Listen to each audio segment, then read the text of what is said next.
ওটা হচ্ছে বাংলাদেশ আর এটা হচ্ছে ইন্ডিয়া।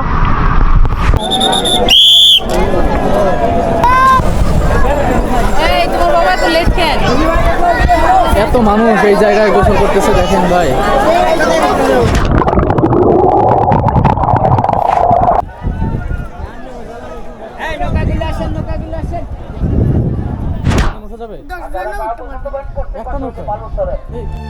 হ্যালো প্রিয় দর্শক, এখনো যারা চ্যানেলটিকে সাবস্ক্রাইব করেননি অনুগ্রহ করে চ্যানেলটিকে সাবস্ক্রাইব করে দিন এবং পাশে থাকা বেল আইকনটি চেপে দিন।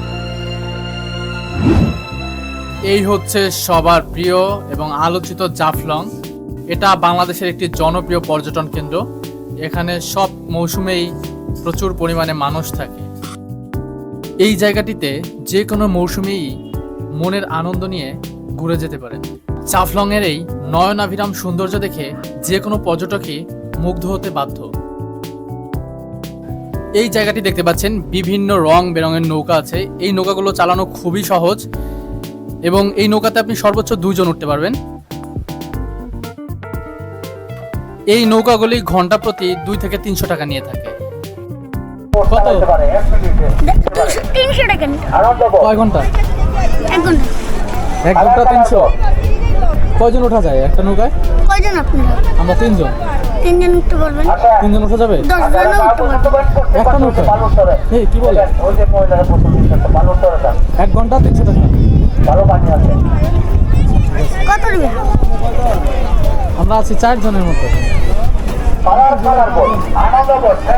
এই জায়গা হচ্ছে পোলাপানের জন্য বেশ একটি আনন্দমুখর জায়গা। এখানে এই যে ওয়াটার বেলুন দেখা যাচ্ছে এবং এর মধ্যে শিশুরা দৌড়াদৌড়ি করবে। এই জায়গাটি শিশুদের জন্য বেশ উপযুক্ত একটি জায়গা। এখানে শিশুরা বিভিন্নভাবে খেলাধুলা করতে পারে। বোট আছে এবং দেখতে পাচ্ছেন পানির মধ্যে ওয়াটার বেলুন আছে, সেগুলোর মধ্যে বাচ্চারা দুষ্টুমি খেলাধুলা করতে পারে। তবে অবশ্যই মনে রাখবেন এখানে প্রচন্ড পরিমাণে রোদের তাপ থাকে, সো আপনার পানিও হয়তো বেশ গরম থাকবে। এক্ষেত্রে আপনি সাবধানতা অবলম্বন করবেন এবং শিশুকে সর্বক্ষণিক পর্যবেক্ষণের মধ্যে রাখবেন, কারণ যে কোনো সময় যে কোনো দুর্ঘটনা ঘটতে পারে।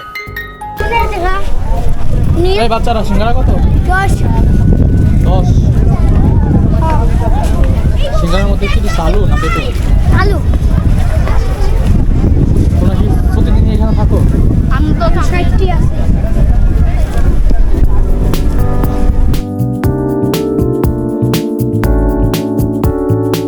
প্রকৃতি কন্যা হিসেবে সারা দেশে এক নামে পরিচিত সিলেটের এই জাফলং।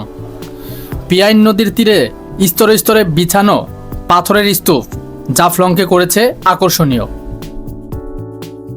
সামনেই দেখতে পাচ্ছেন ভারত বাংলাদেশের সীমান্ত রেখা। দূরে একটু সাদা করে দেখা যাচ্ছে জঙ্গলের মধ্যে একটা বিল্ডিং দেখা যাচ্ছে। ওই বিল্ডিংটা হচ্ছে ইন্ডিয়ার মধ্যে। এটা হচ্ছে বাংলাদেশ এবং ভারতের মধ্যে একদম শেষ সীমানা, একদম রেড জোন। এর ওই পাশে যাওয়া একদমই নিষিদ্ধ। হ্যালো প্রিয় দর্শক, এখনো যারা চ্যানেলটিকে সাবস্ক্রাইব করেননি অনুগ্রহ করে চ্যানেলটিকে সাবস্ক্রাইব করে দিন এবং পাশে থাকা বেল আইকনটি চেপে দিন। দূরেই দেখতে পাচ্ছেন একটি সবুজ ঘর, ওটা হচ্ছে বিজিবিদের একটি টাওয়ার। ওই জায়গায় দাঁড়িয়ে এই বিজিবিরা আশেপাশে সীমান্ত পাহারা দেয় এবং এই জায়গাটি একদমই উন্মুক্ত, এখানে কোনো কাঁটাতারের ব্যবস্থা নেই, যে কারণে বিজিবিদের খুব সাবধানতার সঙ্গে এই জায়গাটিকে রক্ষণাবেক্ষণ করতে হয় এবং এই জায়গাটিতে প্রচণ্ড পরিমাণে পর্যটক উপস্থিত হয় প্রতিনিয়তই। দেখুন বন্ধুরা, দূরের পাহাড়ের বুক চিরে কিভাবে একটি পাথর ঝুলন্ত অবস্থায় রয়েছে। এটা যে কেউ দেখলেই ভাববে এক্ষুনি বুঝি পাথরের খণ্ডটি মাটিতে লুটিয়ে পড়বে, কিন্তু আল্লাহর লীলা খেলায় এই পাথরটি যুগ যুগ ধরে, শত বছর ধরে এই অবস্থাতেই রয়েছে। মুহূর্তে বিজিবিরা যেই জায়গাটিতে অথবা যেই ঘর টাওয়ার বলেন, যেভাবেই চিনেন, যেখানে দাঁড়িয়ে সীমান্ত পাহারা দেয় এবং এই বাংলাদেশকে সুরক্ষিত রাখার সর্বোত্তম চেষ্টা করে, সেই জায়গাটির খুব কাছাকাছি। জাফলংয়ে শীত ও বর্ষা মৌসুমের সৌন্দর্যের রূপ ভিন্ন। বর্ষায় জাফলংয়ের রূপ লাবণ্য যেন ভিন্ন মাত্রায় ফুটে ওঠে। ধূলি ধূসরিত পরিবেশ হয়ে ওঠে স্বচ্ছ, স্নিগ্ধ পরিবেশে শ্বাস নিঃশ্বাসে থাকে ফুরফুরে ভাব। আপনারা দেখতে পাচ্ছেন পাথরের উপরে নীল দাগ দেওয়া এবং ওই যে দূরে দেখা যাচ্ছে লাল নীল দাগ দেওয়া আছে। এটাই হচ্ছে মূলত এই জাফলং এর বর্ডার। এটাই হচ্ছে ক্রস করা যায় না। ওই পাশে যেটা দেখতে পাচ্ছেন ওটা হচ্ছে ইন্ডিয়ার অংশ এবং আমি যেই পাশটাতে দাঁড়িয়ে আছি এটা হচ্ছে মূলত বাংলাদেশে দাঁড়িয়ে আছি আমি। আপনারা দেখতে পাচ্ছেন ওখানে বিএসএফ দাঁড়িয়ে আছে।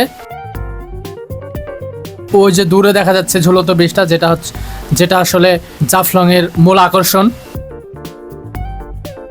মূলত এই সাইডটা হচ্ছে বাংলাদেশ এবং এই যে এই পাশটা দেখতে পাচ্ছেন এটা হচ্ছে ইন্ডিয়া, সম্পূর্ণটাই ইন্ডিয়া। এটা হচ্ছে ডাউকি শহর। ওপাশে যত মানুষ দেখছেন সবাই হচ্ছে ইন্ডিয়ান পর্যটক। ওরা হচ্ছে ওপাশ দিয়ে ট্রলার বা নৌকা নিয়ে, ওপাশে অনেক সুন্দর নদী এবং জায়গা আছে। ঝুলন্ত ব্রিজটা দেখতে পাচ্ছেন, ওর নিচ দিয়ে ওরা এই নৌকাগুলো নিয়ে মূলত ঘোরাঘুরি করে। শত শত মানুষ দেখেন এই জায়গাটিতে কি পরিমাণে ভিড় করেছে শুধুমাত্র এই জাফলং এর স্বচ্ছ জলে কিছুক্ষণ ভিজবে বলে। কি হইচই, কি কোলাহলপূর্ণ একটি এলাকায় পরিণত হয়েছে আমাদের প্রিয় এই জাফলং। জাফলং এর এই নয়নাভিরাম দৃশ্য দেখতে প্রতিদিনই এখানে উপস্থিত হয় শত শত মানুষ। এই নদীটি মূলত ভারতের পাহাড়ের ঢল থেকে সৃষ্ট এই নদী, যা বাংলাদেশে পিয়াইন নদী নামে পরিচিত। এখানকার পাথর গলা পানি ভীষণ রকমের ঠান্ডা। হ্যালো প্রিয় দর্শক, এখনো যারা চ্যানেলটিকে সাবস্ক্রাইব করেননি অনুগ্রহ করে চ্যানেলটিকে সাবস্ক্রাইব করে দিন। জাফলং এ পাথর ছাড়াও পাওয়া গেছে সাদামাটি বা চীনামাটিও, যদিও সেখানে মাটি বা বালি পরিশোধন করার মতো কোনো অবকাঠামো নেই। এ যেন এক পাথরের মরুভূমি। দেখে মনে হয় পাথর বেছানো ধূসর জমিন। এই পাশটাতে গোসলের পরে জামা কাপড় শুকানোর জন্য সুন্দর ব্যবস্থা রয়েছে। জাফলং এর সৌন্দর্য আলাদা মাত্রা যোগ করেছে সেখানকার আদিবাসীদের জীবনধারা। নদী পার হলেই খাসিয়া পুঞ্জি, খাসিয়াদের গ্রামকে বলা হয় পুঞ্জি। এই পুঞ্জিগুলোতে গেলে দেখা যাবে 3-4 ফুট উঁচুতে বিশেষভাবে তৈরি খাসিয়াদের ঘর। প্রতিটি বাড়িতে সৃজিত পানবরজ। মাতৃতান্ত্রিক খাসিয়া সম্প্রদায়ের পুরুষেরা গাছ বেয়ে বরজ থেকে পান পাতা সংগ্রহ করেন, আর বাড়ির উঠোনে বসে নারী সদস্যরা পান পাতা ভাঁজ করে খাঁচা ভর্তি করেন বিক্রির জন্য। পান পাতা সংগ্রহ ও খাঁচা ভর্তি করার অভিনব দৃশ্য পর্যটকদের নজর কাড়ে। খাসিয়া পাহাড়ের সবুজাভ চূড়ায় তুলার মতো মেঘরাজির বিচরণ এবং যখন তখন অঝোর ধারায় বৃষ্টি পাহাড়ি পথ হয়ে ওঠে বিপদ সংকুল। সেজন্য এক ভিন্ন শিহরণ। সেই সঙ্গে কয়েক হাজার ফুট উপর থেকে নেমে আসা সফেদ ঝর্ণাধারার দৃশ্য যে কারোরই নয়ন জোড়ায়। আমরা এখন হচ্ছে জাফলং এ। আপনারা আমাদের পিছনে দেখতে পাচ্ছেন অসংখ্য পাথরের একটা মরুভূমি।